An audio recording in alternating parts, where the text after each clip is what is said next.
जय श्री कृष्णा। तृतीय स्कंद 19वां अध्याय हिरण्याक्ष वध। मैत्रेय जी कहते हैं, विदुर जी, ब्रह्मा जी के ये कपट रहित अमृतमय वचन सुनकर भगवान ने उनके भोलेपन पर मुस्कुराकर अपने प्रेम पूर्ण कटाक्ष के द्वारा उनकी प्रार्थना स्वीकार कर ली।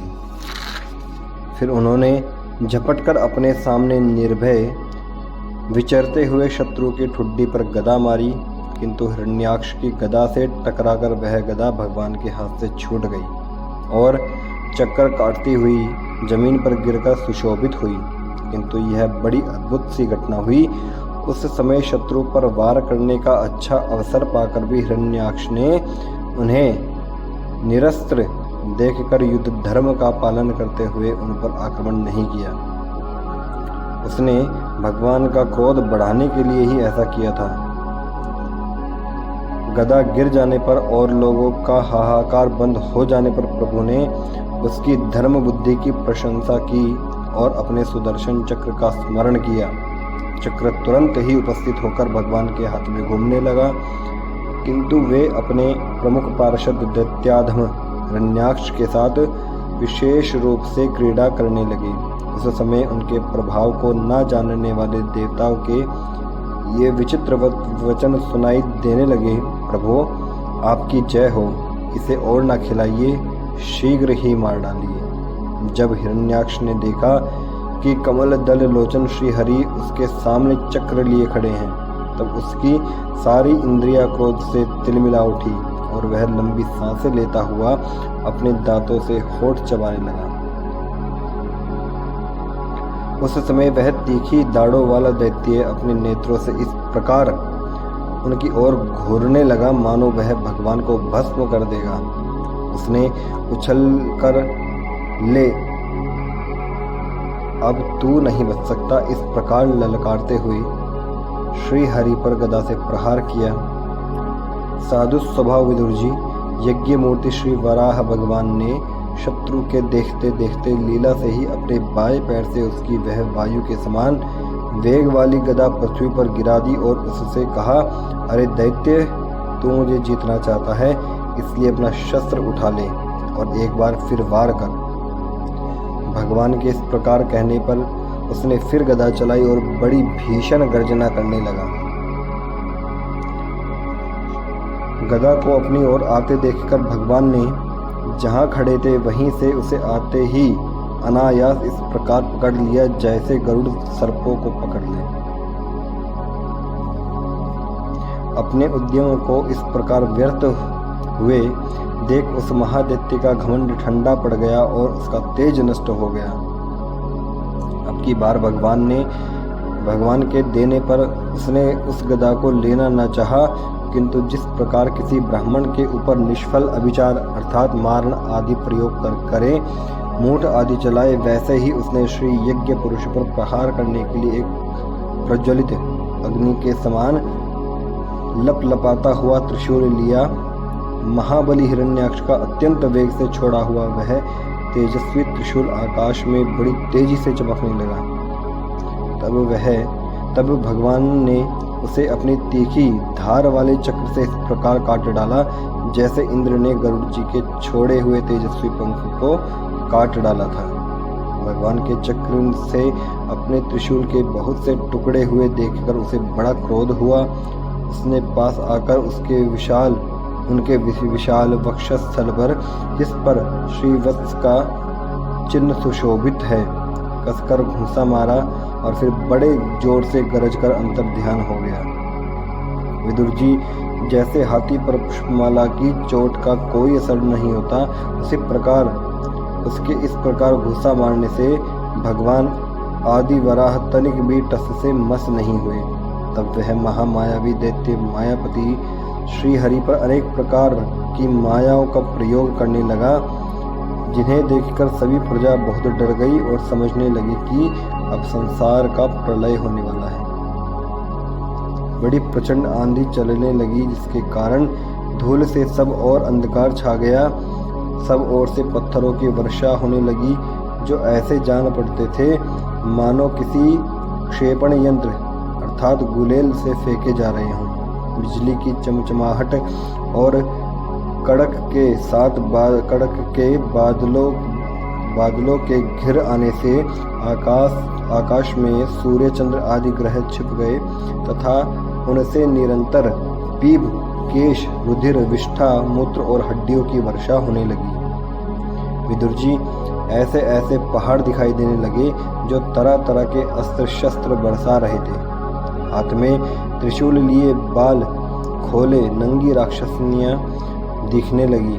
बहुत से पैदल घुड़सवार, रथी और हाथियों पर चढ़े सैनिकों के साथ आतताई यक्ष राक्षसों का मारो मारो, काटो काटो ऐसा अत्यंत क्रूर और हिंसामय कोलाहल सुनाई देने लगा।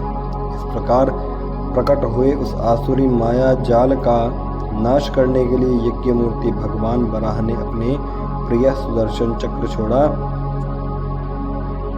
उस समय अपने पति का कथन स्मरण हो आने से दिति का हृदय सहसा कांप उठा और उनके स्तनों से रक्त बहने लगा।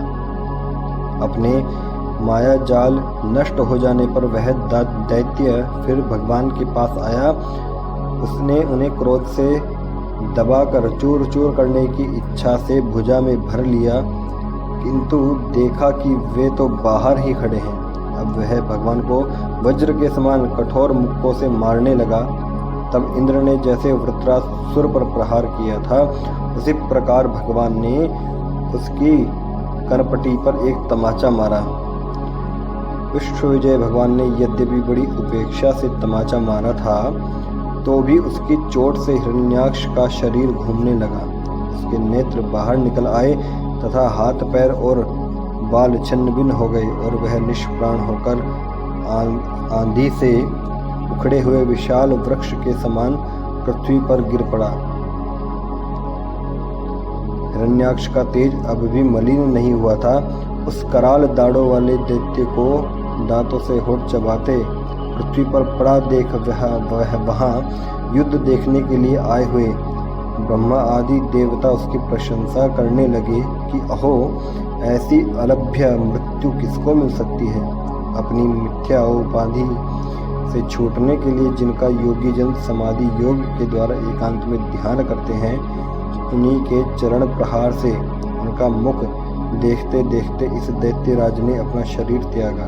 हिरण्याक्ष और हिरण्यकशिपु भगवान के ही पार्षद हैं। इन्हें शापवश यह अधोगति प्राप्त हुई। अब कुछ जन्मों में ये फिर अपने स्थान पर पहुंच जाएंगे। देवता लोग कहने लगे, प्रभु आपको बारंबार नमस्कार है। आप संपूर्ण यज्ञों का विस्तार करने वाले हैं तथा संसार की स्थिति के लिए शुद्ध सत्वमय मंगल विग्रह प्रकट करते हैं। बड़े आनंद की बात है कि संसार को कष्ट देने वाला यह दुष्ट दैत्य मारा गया। अब आपके चरणों की भक्ति के प्रभाव से हमें भी सुख शांति मिल गई। मैत्रेय जी कहते हैं, विदुर जी, इस प्रकार महापराक्रमी हिरण्याक्ष का वध करके भगवान आदि वराह अपने अखंड आनंदमय धाम को पधार गए।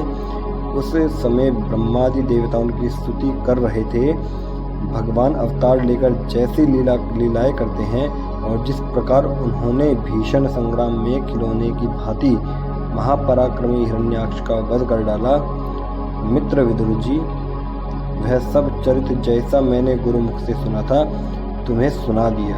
सूत जी कहते हैं, शौनक जी, मैत्रेय जी के मुख से भगवान की यह कथा सुनकर परम भागवत विदुर जी को बड़ा आनंद हुआ। जब अन्य पवित्र कीर्ति और परम यशस्वी महापुरुषों का चरित्र सुनने से ही बड़ा आनंद होता है तथा तब श्री वत्सधारी भगवान की ललित ललाम लीलाओं की तो बात ही क्या है। जिस समय ग्राह के पकड़ने पर गजराज प्रभु के चरणों का ध्यान करने लगे और उनकी हथनियों दुख से चिंघाड़ने लगी, उस समय जिन्होंने उन्हें तत्काल दुख से छुड़ाया और जो सब ओर से निराश होकर अपनी शरण में आए हुए सरल हृदय भक्तों से सहज में ही प्रसन्न हो जाते हैं, किंतु दुष्ट पुरुषों के लिए अत्यंत दुराराध्य है। उन पर जल्दी प्रसन्न नहीं होते। उन प्रभु के उपकारों को जानने वाला ऐसा कौन पुरुष है जो उनका सेवन ना करेगा। शौनकादि ऋषियों, पृथ्वी का उद्धार करने के लिए वराह रूप धारण करने वाले श्री हरि की इस हिरण्याक्ष वध नामक परम अद्भुत लीला को जो पुरुष सुनता है, गाता है अथवा अनुमोदन करता है, वह ब्रह्म हत्या जैसे घोर पाप से भी सहज में छूट जाता है। यह चरित्र अत्यंत पुण्यप्रद, परम पवित्र, धन और यश की प्राप्ति कराने वाला, आयुवर्धक और कामनाओं की पूर्ति करने वाला तथा युद्ध में प्राण और इंद्रियों की शक्ति बढ़ाने वाला है। जो लोग इसे सुनते हैं उन्हें अंत में श्री भगवान का आश्रय प्राप्त होता है। तृतीय स्कंद 19वां अध्याय समाप्त। जय जय श्री राधे श्याम।